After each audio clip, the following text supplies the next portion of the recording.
For many this morning, it was a walk to work or nothing at all.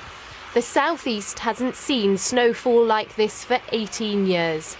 London's most famous landmark may have looked picture postcard under the thick snow, but the extreme weather was causing chaos in the capital. In the rush hour, not one of London's 8,000 buses was in operation. This is Victoria Station, where they would normally line up. So everything shuts down, it seems. Like the tube wasn't working, the buses weren't working, taxis weren't working, so wherever you are, you were stuck. Absolutely diabolical. There's no gritting on the road, there's nothing. We're like a third world country. Well, it is exceptional. I mean, we haven't had a circumstance like this for over 2 decades. We were prepared in the sense of all our cold weather plans on the underground were put into place. But I think actually the volume of the snow falling during the middle of the night was very difficult for us. Some bus services are now beginning to come back online again, but the roads around London are jammed. This is the M25. At one stage, there was a 32-mile-long tailback. And at many train stations, the notices that greeted passengers were as bad as they could get on a Monday morning. All services suspended, said this one.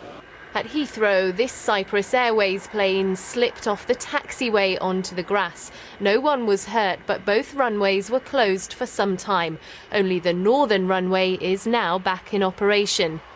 But BA have cancelled all flights until 5 o'clock this evening from Heathrow. At Southampton, the runway was also closed and there were delays at Gatwick and Stansted. At Luton, flights were suspended for the morning. If they lose the revenue, which they will be losing today, and I reckon for British Airways you are looking at certainly into the millions, probably for overall for the airlines maybe £10 million for today, much more disruption during the rest of the week as planes and crews are in the wrong position. It is exactly what they do not need. So far, the southeast has borne the brunt of the snowfall, with school closures across the region. In Brighton, roads were barely passable. This lorry driver in Hampshire learnt just how treacherous the conditions were. In Gravesend in Kent, some at least had taken heed of the warnings to avoid all travel. It was a bit hard this morning, obviously getting up, tried to get to work. The roads were really bad, so probably have to take the day as holiday, but we thought we'd come out and make the most of it. So no, it's nice, it's good fun for the little ones. I did try snowballs. You threw snowballs? Yeah. But the bad weather is moving east and northwards. This BBC weather camera in Hull shows conditions there are already bad, while these scenes in York show few places are escaping the snow. Those still unaffected by the bad weather should be warned. The snowfall will get heavier around rush hour, moving through the Midlands into the north and Scotland.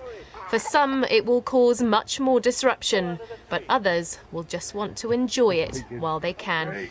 Colette Macbeth, BBC News.